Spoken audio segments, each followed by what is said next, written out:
Olá pessoal, estamos mais uma vez aqui para ter um Papo EX na Macomevap. Eu sou o Lorival Reis, para quem não me conhece. E eu sou a Jane César. Isso, então nós estamos aqui mais uma vez para falar com o nosso público. Nós já tivemos uma oportunidade, né, Jandir, há um tempo atrás de falar sobre o primeiro vídeo que a gente gravou.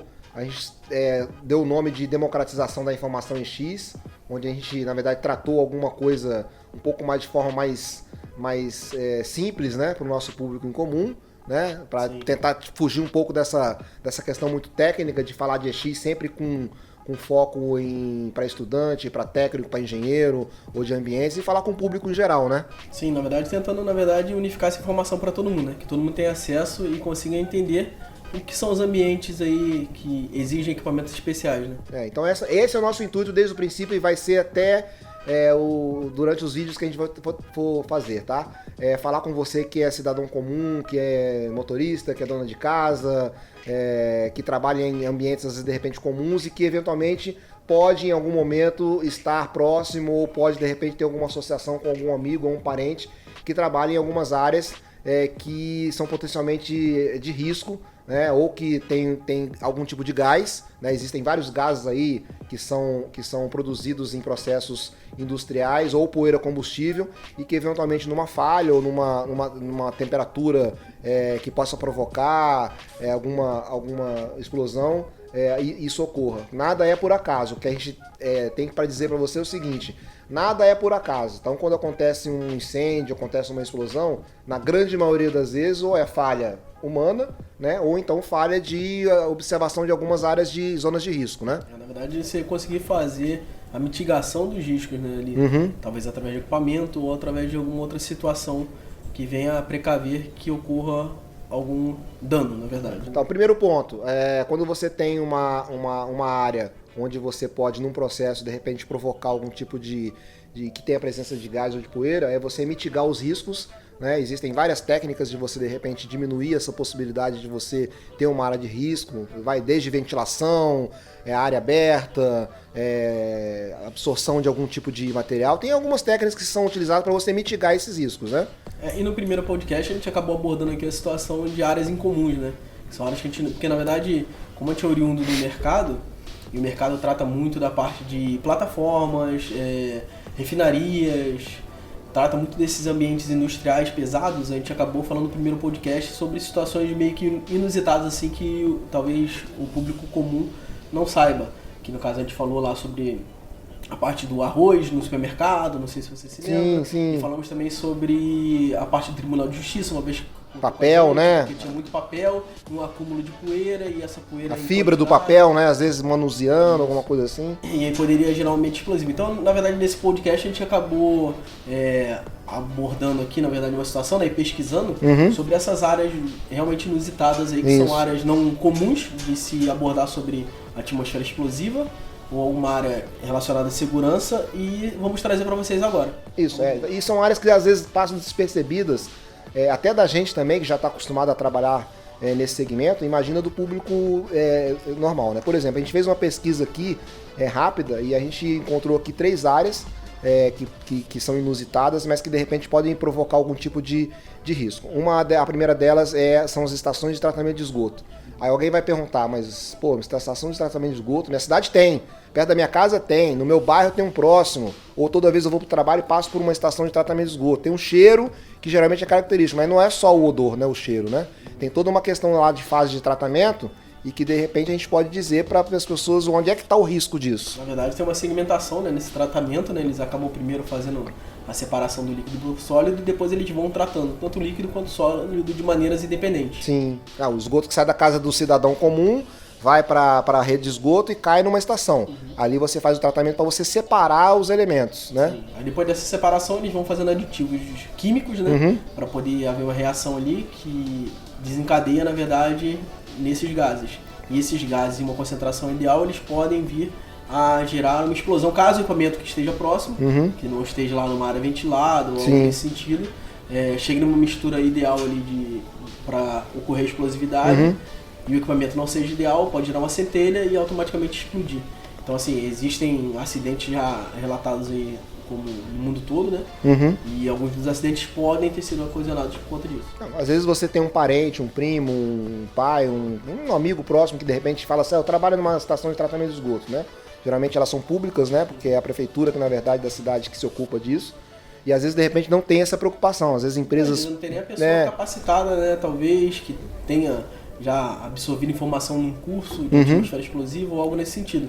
Então isso vale para poder salientar até para as pessoas que por um acaso forem tocar nesse assunto, saber que existe na verdade alguns treinamentos, né, que são direcionados a esse público. Sim. São pessoas que tratam com isso diretamente. Então para você entender, o esgoto sai da sua casa, da sua indústria, do seu comércio, vai para uma estação, lá eles fazem a separação, existe uma parte líquida e uma parte sólida. Essa parte sólida ela é decomposta e depois ela precisa ser absorvida de alguma forma. Então você acrescenta alguns micro-organismos nessa mistura, que na verdade são bactérias, que vão, na verdade, decompor essa parte sólida. Justamente isso gera gás gera metano. gás, Né? Alguns gases são gerados nesse processo e um dos principais dele é o gás metano. Né? São vários gases, mas a principal concentração dele é o metano. Isso. Aí vamos supor que essa estação ela operasse numa sala como essa que a gente está fazendo no podcast, que é uma sala em teoria pequena e tivesse um grande volume aqui de material sendo decomposto.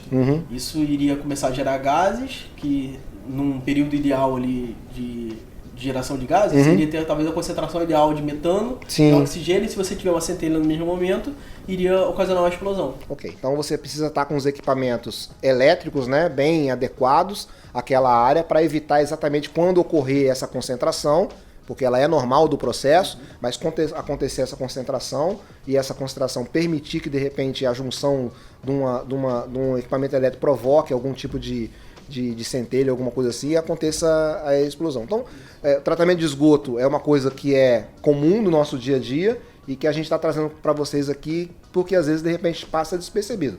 Legal, acho que você que de repente, como eu falei, tem um parente ou passa próximo, serve pelo menos de alerta, né? Olha, você trabalha lá, será que de repente as pessoas técnicas da área têm a preocupação de repente, né, ter equipamentos, uma luminária, um motor elétrico, alguma coisa assim, que pode provocar se tiver algum gás? Né? Você talvez não vai ser de repente a pessoa que vai determinar isso, mas só de você alertar e saber que de repente isso acontece, para nós que somos fabricantes, que estamos nesse segmento, para mim já é de... na verdade sim, que nem a gente fala, né, a unificação de informação, né, conforme as pessoas começam a aderir conhecimento e vão passando de uma para as outras, e não conversa, você vai acabar passando um pouco de conhecimento e alguém vai buscar algo a mais. Isso é fantástico, a gente busca muita coisa hoje na internet, as redes sociais estão aí falando um monte de coisa, às vezes de repente não falam de alguns determinados assuntos que interessam pra gente, é a democratização da sua forma mais pura. Legal, então a gente falou da estação de tratamento de esgoto, agora a gente vai falar sobre usinas de produção de açúcar, que são as usinas de açúcar. Né? Então também fiz uma pesquisa aqui, a gente já conversou, o bagaço da cana é tratado dentro dessas usinas, tem as torres de evaporação, então na verdade você vai fazendo aquela moagem e com alta temperatura e durante um certo tempo aquele composto vai se incrustando nas paredes das torres de evaporação, e elas ficam presas ali na torre de evaporação. E você de vez em quando tem que fazer manutenção daquilo. O principal produto que fica ali nessas torres é o cálcio, que fica ali junto com aquele bagaço. E ele fica preso realmente, então você tem que fazer. Vai entranhando, então você de repente tem que tirar aquilo num determinado período. Você tem a manutenção mecânica, você vai lá com pás ou com alguma coisa mecânica para arrancar aquilo, que é demorado. E tem o tratamento químico. Que também deve ser complicado, né? Também fazer a parte mecânica aí dentro de uma área limitada, né? Que é fechada, né? Ali, né? É uma torre de quantos metros fechada, a pessoa então, tem que ficar lá. A maioria das operações ela é feita realmente de maneira química. E essa química, ela acaba, na verdade, gerando gases ali em alta concentração. E você precisa ter equipamentos apropriados para poder fazer essa operação. O mais comum é você fazer a decomposição disso com soda cáustica.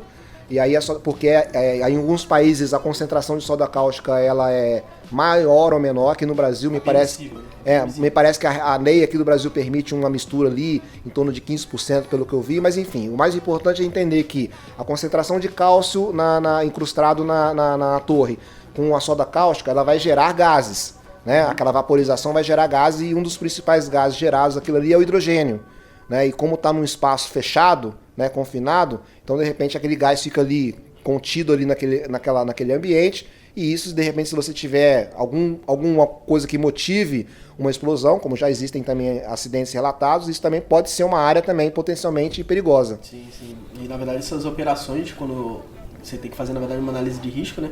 E essa análise preliminar, se você já tiver conhecimento sobre tal assunto, né? Você já iria bater já nessa situação já dos equipamentos, né? Sim. Fazer essa operação. Então eu já vi alguns relatos aí, procurei na internet alguma coisa. A gente tem algumas usinas de açúcar muito concentradas na região nordeste do Brasil, né, que às vezes de repente fica longe dos grandes centros. Então às vezes de repente o que acontece lá, nem sempre a mídia de repente tem interesse de relatar isso, a mídia comum, né? Você vê mais alguma coisa na internet, mas enfim, de novo a gente fala, não existe nada por acaso. Sempre existe um processo por trás, ou é uma falha do processo, ou de repente algum risco que você de repente deixou de calcular, e aí de repente quando aconteceu aquilo, você fala, poxa, mas do nada? Nunca é do nada. Se tem gás, tem poeira, tem pouco positivo. Se o conhecimento estivesse lá e essa interrogação na cabeça das pessoas, né? Talvez isso poderia ser evitado, porque você iria fazer uma análise de risco, iria olhar o que seria necessário para uma operação e iria tomar as precauções. Então talvez pelo fato de um não conhecimento das pessoas que estão na operação, isso não é levado em relevância e existe acidente. Que às vezes não são explorados pela mídia, como você mesmo relatou. Legal, tá bom. Vamos avançar um pouquinho mais, vamos falar de um terceiro caso que a gente estudou aqui, que é a questão das cabines de pintura. Que talvez até, a gente falou da estação de tratamento de esgoto, que está próximo do seu bairro, está próximo da sua cidade, está próximo de onde você mora. A gente falou um pouco das usinas de cana-de-açúcar, né? Mas que estão um pouco distante. E agora vamos falar das cabines de pintura. Porque praticamente muitas indústrias, mesmo elas no circuito interno das cidades ou afastadas, geralmente tem cabines de pintura. Eu estou falando daquela cabine de pintura que usa pó, né? Que é a de eletrostática. Né? Então, a própria composição da tinta já tem alguns componentes químicos que, além de repente poderem ser tóxicos, pode de repente ser inflamáveis também, né? Tem alguns vernizes, alguma coisa ali envolvidas. Que na verdade gera a proteção da tinta, né? Isso. Então as proteções da tinta elas estão vinculadas na verdade à parte química que é integrada. Então aí entra uma questão que a gente debate muito internamente, que é a questão da energia estática, né? Na verdade, assim, falando assim um pouco de cabine, né? Tem muitas indústrias no país que utilizam de pintura, né? Na verdade, quase todo produto manufaturado, eu falo até, quando eu falo por isso, eu falo até pela própria Macomevap. A Macomevap, ela é uma indústria, né? Na verdade, é metalúrgica. A gente tem uma cabine de pintura aqui, né? Metalúrgica, na verdade, mais voltada à parte industrial, né? Só que na nossa metalurgia aqui, a gente também usa o pó para pintura, né? Então, a nossa pintura é eletrostática também. Sim. E dentro da própria Macomevap, as luminárias na cabine de pintura, elas são luminárias para atmosfera explosiva. Não só as luminárias, como os materiais que ficam no entorno dela ali. Sim. Então, assim, quando essa cabine ela foi produzida, né? Na verdade, nós fizemos a aquisição dessa cabine. Na época eu tinha já um contrato já com uma empresa de pintura do sul do país, e ela acabou fornecendo a cabine que veio com as nossas luminárias. Sim. Então é uma cabine com luminárias já previsto exatamente para... Então a energia estática, para quem de repente não conhece, ela é praticamente assim, em termos gerais, ela é provocada pelo atrito de um material com o outro. Então, tipo assim, o pó da pintura eletrostática está sempre em contato com alguma parte metálica, estão ali se atritando, e aquilo vai gerando uma certa energia que fica acumulada ali. Então, de repente, quando você tem um diferencial de potencial, que a gente chama, né? Quando acontece, de repente, um diferencial de potencial e, de repente, você tem algum pó, que no caso é o pó da pintura, disperso ali, né? Porque ele tem que estar disperso, e acontece, de repente, algum tipo de diferencial de potencial, cria ali uma faísca, uma centelha, alguma coisa assim, que, de repente, pode provocar um acidente, né?